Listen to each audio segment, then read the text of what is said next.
走进彭金永的番茄园，结实累累，像个小型联合国。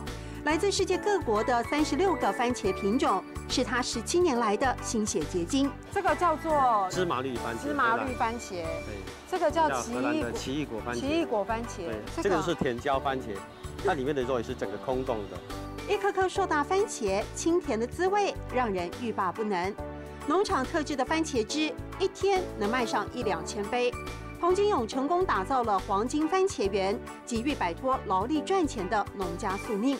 23岁开始从农，做到26岁，做3年而已哈。我那个手啊，这个50肩啊，每天搬番茄搬到这样举不起来呢，50肩痛了。我说年纪轻轻还没有结婚，在50肩，这手举不起来。我觉得哇，做农业好累哦。体验成功之道得靠肩膀以上。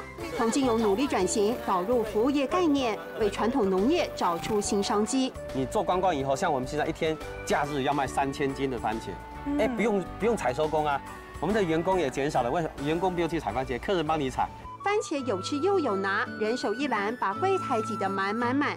彭金永经营有道，相信勤恳耕耘就会有甜美收获。吃起来懂甜，吃起来很甜，吃起来懂甜，吃起来懂甜。